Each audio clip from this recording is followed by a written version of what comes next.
जय श्री कृष्णा। आज द्वादशी पर आइए सुनते हैं माँ तुलसी की यह कथा। तुलसी से जुड़ी एक कथा बहुत प्रचलित है।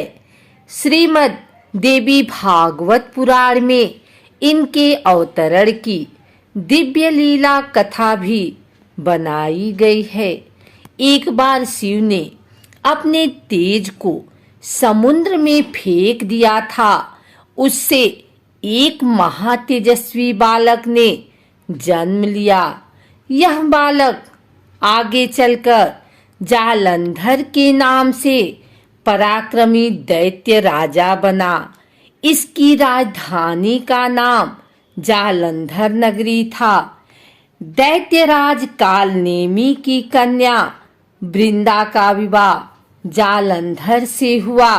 जालंधर महाराक्षस था।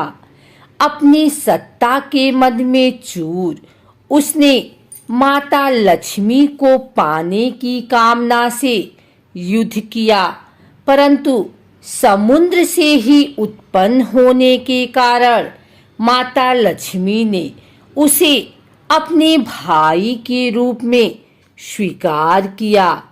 वहां से पराजित होकर वह देवी पार्वती को पाने की लालसा से कैलाश पर्वत पर गया।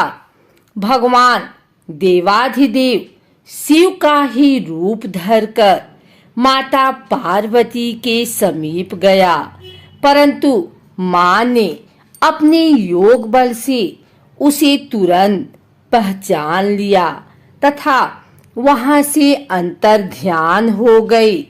देवी पार्वती ने क्रुद्ध होकर सारा वृतांत भगवान विष्णु को सुनाया।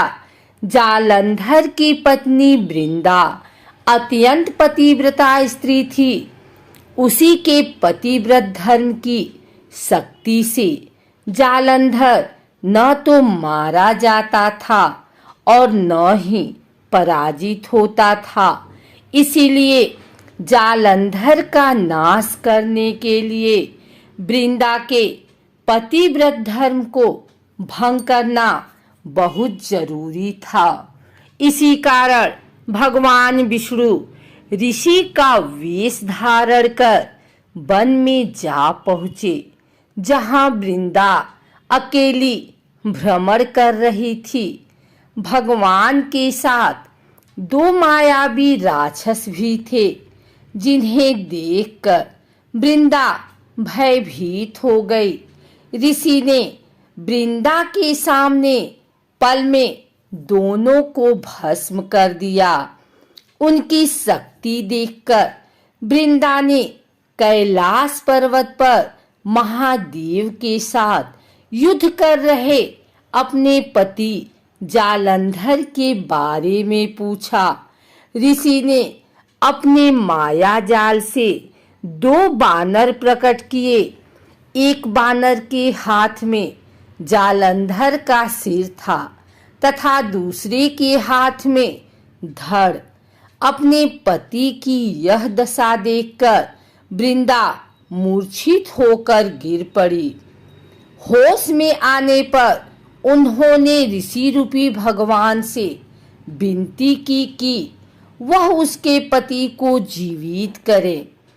भगवान ने अपनी माया से पुनः जालंधर का सिर धड़ से जोड़ दिया, परंतु स्वयं भी वह उसी शरीर में प्रवेश कर गए। वृंदा को इस छल का जरा आभास न हुआ।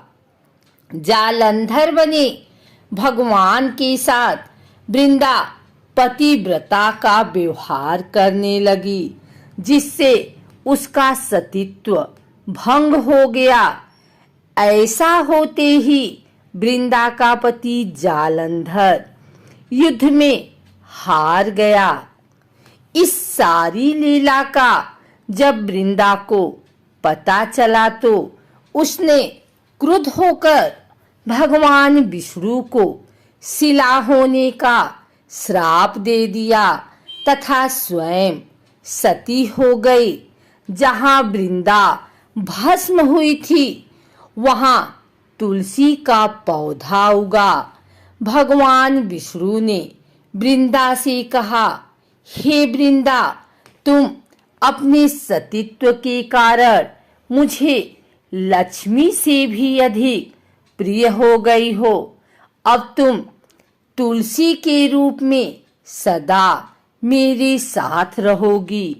जो मनुष्य भी मेरे शालिग्राम रूप के साथ तुलसी का विवाह करेगा उसे इस लोक और परलोक में विपुल यश प्राप्त होगा। जिस घर में तुलसी होती है वहाँ यम के दूत भी असमय नहीं जा सकते।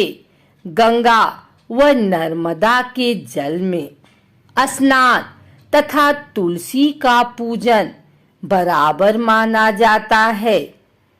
चाहे मनुष्य कितना भी पापी क्यों न हो, मृत्यु के समय जिसके प्राण मंजरी रहित तुलसी और गंगा जल मुख में रखकर निकल जाते हैं, वह पापों से मुक्त होकर वैकुंठ धाम को प्राप्त होता है। जो मनुष्य तुलसी व आंवलों की छाया में अपने पितरों का श्राद्ध करता है उसके पितर मोक्ष को प्राप्त हो जाते हैं। उसी दैत्य जालंधर की यह भूमि जालंधर नाम से विख्यात है। सती वृंदा का मंदिर मोहल्ला कोट किशनचंद में स्थित है। कहते हैं इस स्थान पर एक प्राचीन गुफा थी जो सीधी हरिद्वार तक जाती थी। सच्चे मन से 40 दिन तक सती वृंदा देवी के मंदिर में पूजा करने से सभी मनोरथ पूर्ण होते हैं।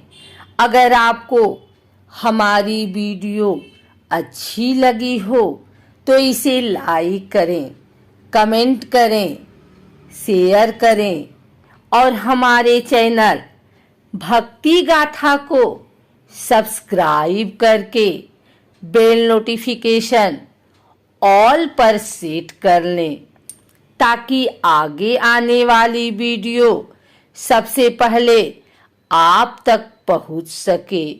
धन्यवाद।